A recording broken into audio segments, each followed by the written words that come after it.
Hello, today we're going to talk about what is in commercial dog food.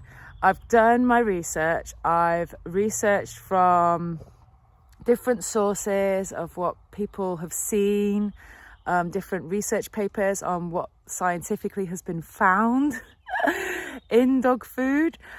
I won't say that this is just the UK. I'm not into, there were a couple from America as well, but this just generally just makes you think twice. Like, if you don't know what an ingredient is or don't know exactly what a meat byproduct is or blah, blah, blah, blah, blah, then how do you really know what it is? Do you know what I mean?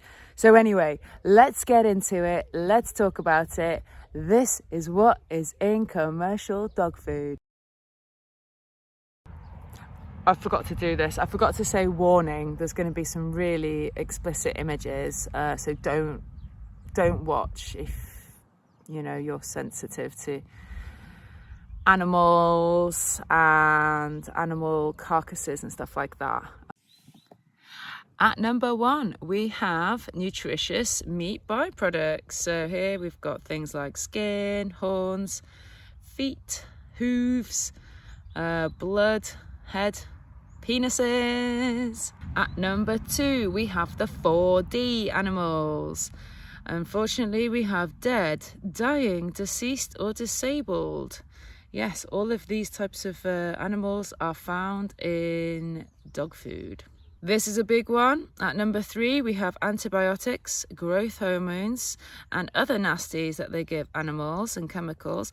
All of this stays in the food stream, remember. So even when they're given it live and they're not added to the dog food afterwards, it's still in that dog food. At number 4, we have preservatives and antioxidants.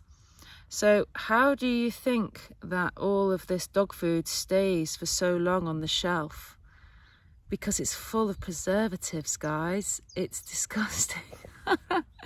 It stays in the packaging for so long. At number 5, we have plastic waste. So some things that have been found is, the name tags that you get on the ears of cattle and sheep. They've been found in dog food.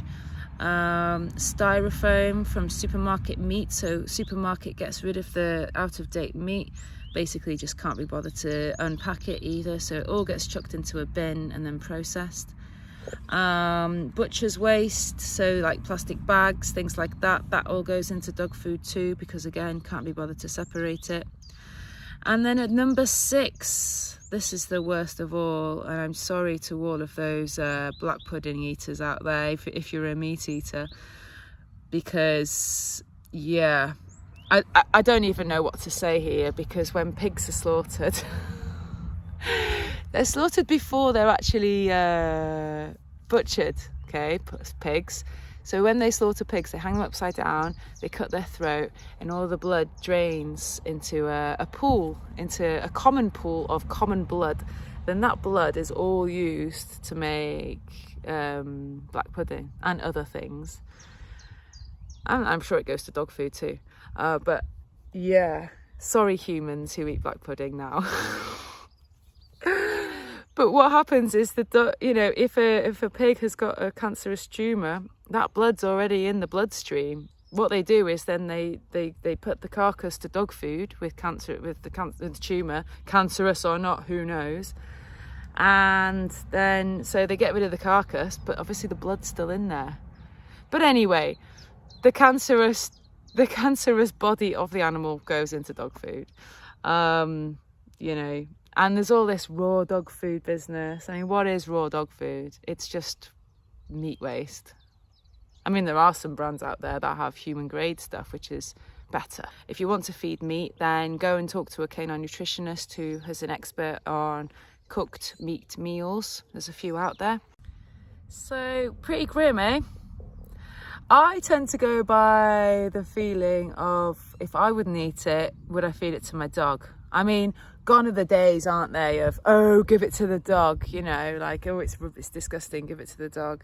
Or I wouldn't even feed my dog that. No, you wouldn't, because you wouldn't feed it yourself. That's kind of like my ethos.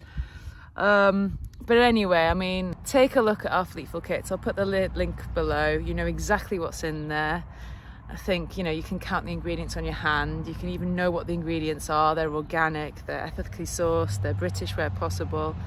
So yeah, you can make your own amazing dog food. You don't have to go through all of this, because nobody can really tell what is in meat, can you? You really can't. Any meat product, even if it's for human consumption, you really don't know what's in that meat product. So yeah, give your dog a go on it and see how their health improves on the Fleetful. Like, share, subscribe, comment.